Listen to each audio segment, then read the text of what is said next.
목요일 새벽 예배를 하나님 앞에 올려드리겠습니다. 오바댜 1장 10절에서 21절까지의 말씀입니다. 내가 내 형제 야곱에게 행한 포악으로 말미암아 부끄러움을 당하고 영원히 멸절되리라. 내가 멀리 섰던 날 곧 이방인이 그의 재물을 빼앗아가며 외국인이 그의 성문에 들어가서 예루살렘을 얻기 위하여 제비 뽑던 날에 너도 그들 중 한 사람 같았느니라. 내가 형제의 날 곧 그 재앙의 날에 방관할 것이 아니며 유다 자손이 패망하는 날에 기뻐할 것이 아니며 그 고난의 날에 내가 입을 크게 벌릴 것이 아니며 내 백성이 환난을 당하는 날에 내가 그 성문에 들어가지 않을 것이며 환난을 당하는 날에 내가 그 고난을 방관하지 않을 것이며 환난을 당하는 날에 내가 그 재물에 손을 대지 않을 것이며 내 거리에 서서 그 도망하는 자를 막지 않을 것이며 고난의 날에 그 남은 자를 원수에게 넘기지 않을 것이니라. 여호와께서 만국을 벌할 날이 가까웠나니 내가 행한 대로 너도 받을 것인즉 내가 행한 것이 내 머리로 돌아갈 것이라. 너희가 내 성산에서 마신 것 같이 만국인이 항상 마시리니 곧 마시고 삼켜서 본래 없던 것 같이 되리라. 오직 시온산에서 피할 자가 있으리니 그 산은 거룩할 것이요 야곱 족속은 자기 기업을 누릴 것이며 야곱 족속은 불이 될 것이며 요셉 족속은 불꽃이 될 것이요 에서 족속은 지푸라기가 될 것이라. 그들이 그들 위에 붙어서 그들을 불사를 것인즉 에서 족속에 남은 자가 없으리니 여호와께서 말씀하셨음이라. 그들이 네겝과 에서의 산과 평지와 블레셋을 얻을 것이요 또 그들이 에브라임의 들과 사마리아의 들을 얻을 것이며 베냐민은 길르앗을 얻을 것이며 사로잡혔던 이스라엘의 많은 자손은 가나안 사람에게 속한 이 땅을 사르바까지 얻을 것이며 예루살렘에서 사로잡혔던 자들 곧 스바랏에 있는 자들은 네겝의 성읍들을 얻을 것이니라. 구원받은 자들이 시온산에 올라와서 에서의 산을 심판하리니 나라가 여호와께 속하리라. 아멘.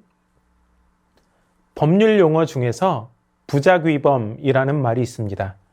법률상 어떤 행위를 할 것으로 기대되는 자가 그것을 하지 않는 것을 말합니다. 내가 해야 하는 어떤 행동을 통해서 범죄를 충분히 예방할 수 있는데 방관함으로 말미암아 범죄가 발생하게 되는 것입니다. 부작위에 의해서 실현되는 범죄라고 할 수 있습니다. 기대되거나 요구되는 행위를 소극적으로 행해 범죄의 구성 요소를 실현할 경우 이를 범죄 행위로 보는 것입니다. 오늘 말씀에서 하나님은 에돔 족속이 남유다의 재앙의 날에 아무것도 하지 않고 방관한 행위, 더 나아가 즐거워한 행위가 큰 잘못이라고 지적하십니다. 부작위의 죄를 행했다고 하십니다. 보호해주고 감싸 주어야 하는 상황에서 그것을 하지 않고 방관한 죄를 저지른 것입니다.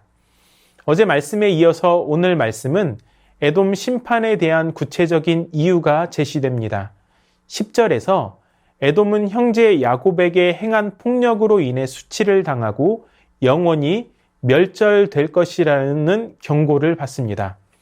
에돔은 야곱의 쌍둥이 형이었던 에서의 후손입니다. 이스라엘은 에서의 동생이었던 야곱의 후손입니다. 따라서 에돔은 유다에게 해를 입히지 말아야 할 형제의 관계였습니다.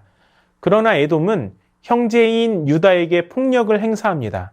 에돔의 악행은 크게 두 가지입니다.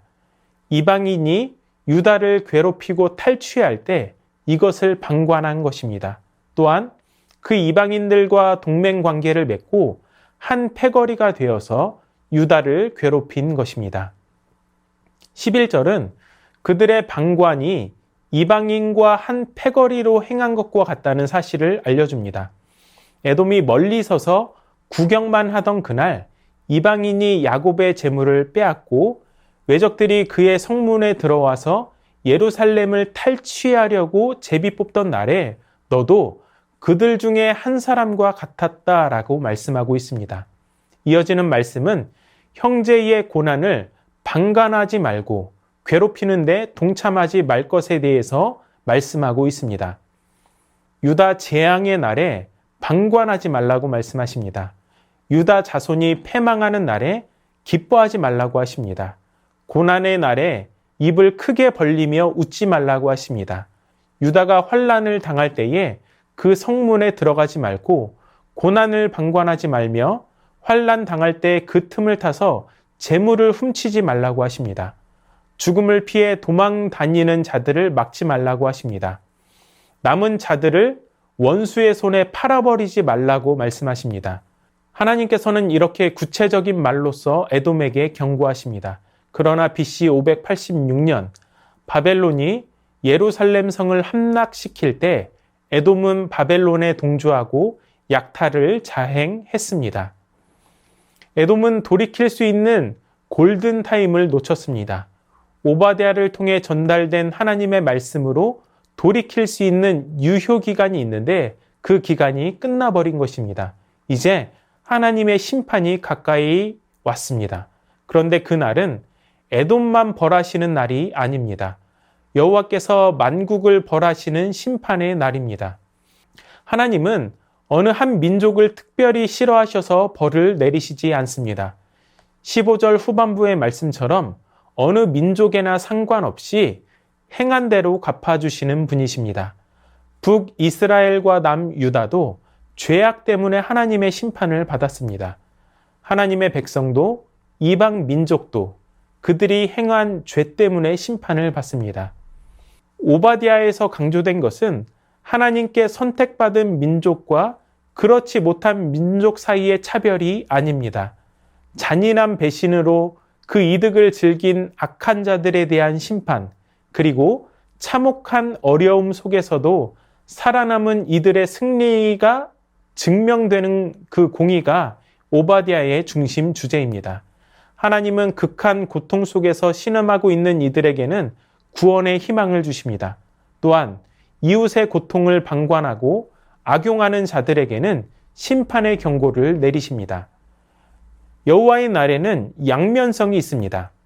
하나님의 말씀을 지키지 않는 자들에게는 무서운 심판의 날이지만 여호와께 가까이 나아가는 백성에게는 구원의 날이 됩니다. 이 날은 역전의 날입니다. 지금은 에돔이 불과 같고 이스라엘이 지푸라기와 같습니다. 불같은 에돔이 지푸라기 이스라엘을 태웁니다. 그러나 여호와의 날에는 반전이 일어나게 됩니다. 야곱은 불이 되고 요셉 족속은 불꽃이 됩니다. 오히려 에돔이 지푸라기가 됩니다. 지푸라기 에돔은 불인 이스라엘에 의해 철저히 하나님의 심판을 당하게 된다는 것입니다. 우리를 안전하게 하시는 구원의 장소는 하나님께서 계신 시온입니다. 이는 하나님 말씀의 범주 안에 살아가는 것을 의미합니다. 하나님 말씀 안에서 살아갈 때 멸망당했던 이스라엘 백성은 잃어버린 땅을 되찾게 될 것입니다. 구원받은 백성은 시온산에 올라 에서의 산을 심판할 것입니다. 세상의 권세가 아무리 막강해 보여도 우리의 진정한 권세는 오직 하나님이십니다. 믿음의 좁은 길을 걸으며 말씀 안에 살아갈 때 우리의 고난과 시련을 영광으로 바꾸시는 우리 주님의 역전의 은혜를 경험할 수 있게 되는 것입니다. 사랑하는 여러분, 형제의 고통을 수수방관하면서 내가 살 궁리만 하고 형제의 것을 탐내는 것, 이것이 바로 영적 에돔의 모습입니다. 이웃의 고통에 무관심하고 알면서도 방관하는 부작위의 죄를 짓지 말아야 합니다. 예수님께서 그러셨던 것처럼 늘 낮은 곳을 향하여 우리의 시선을 두어야 합니다. 또한 여호와의 날이 심판의 날이 아니라 구원의 날이 되게 하기 위해 하나님의 말씀 안에 살아가실 수 있기를 바랍니다. 좁은 문으로 들어가 좁은 길로 걸어가시기 바랍니다. 좁고 협착하여 아무도 가지 않는 길, 하지만 바로 거기에 구원이 있습니다. 철로 역정에서 크리스천이 순례의 여정을 시작할 때 가장 먼저 들어가는 곳이 좁은 문이었습니다. 이는 첫 번째 교훈과도 연결이 됩니다. 하나님의 말씀 안에 살아간다는 것이 무엇입니까? 이웃을 내 몸과 같이 사랑하며 그들의 고통을 방관하지 않고 돌아보는 것입니다. 도움의 손길을 내미는 것입니다. 알면서 내버려 두는 것이 아니라 알기에 돕는 것. 이것이 바로 하나님 말씀 안에 살아가는 우리 성도의 참된 모습임을 기억하시기 바랍니다. 오늘 찬양했던 것처럼 하나님의 나팔 소리 천지 진동할 때에 예수 영광 중에 구름 타시고 천사들을 세계 만국 모든 곳에 보내어 구원받을 성도들을 모을 바로 그날, 우리는 천국 잔치에 참여하게 될 것입니다.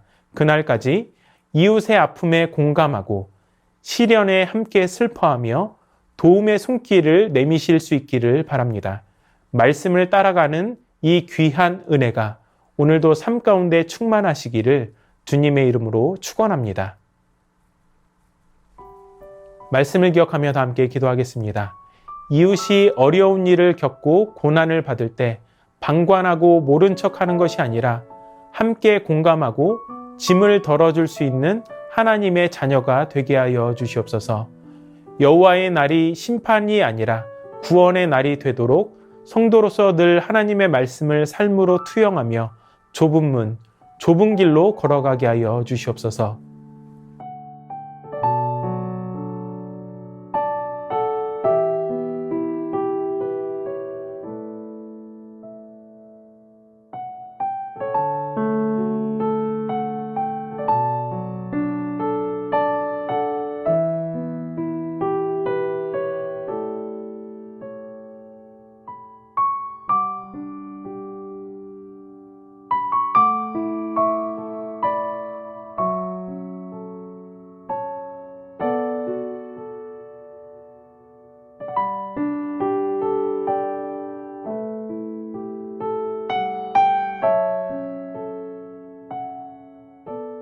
나라와 열방을 위해서 기도합니다. 대한민국의 정치, 안보, 경제, 사회, 문화, 교육 등의 모든 영역에서 불법과 불의가 사라지게 하여 주시고 하나님의 정의가 실현되며 그리스도인이 사회적인 책임을 다하게 하여 주시옵소서. 이스라엘과 팔레스타인 전쟁이 속히 종전되게 하여 주시고 갈등이 사라지며 하나님의 평강이 임하게 하여 주시옵소서. 북한은 22년째 국제종교자유 특별우려국으로 지정되어 있습니다. 북한 지하교회와 가정교회 성도가 신실하게 믿음을 지켜내고 빈곤과 질병으로 고통받는 북한 주민들에게 도움의 손길이 전해지도록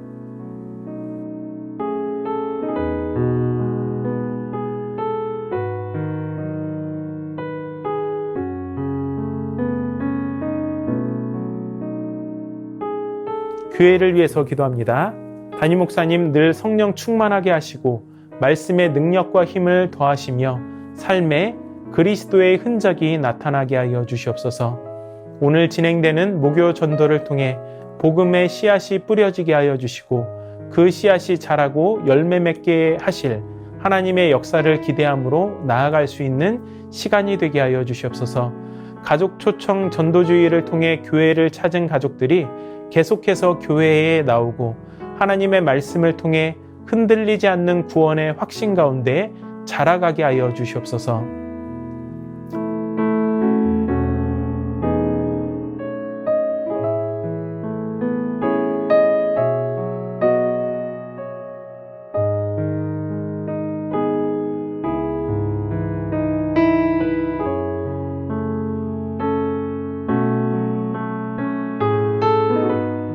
선교사님들과 환우들을 위해서 기도합니다. 탄자니아 김현석 고미라 선교사님을 위해 기도하실 때 다르살렘에서 대학 사역의 준비와 행정 업무를 맡아 진행 중에 있습니다.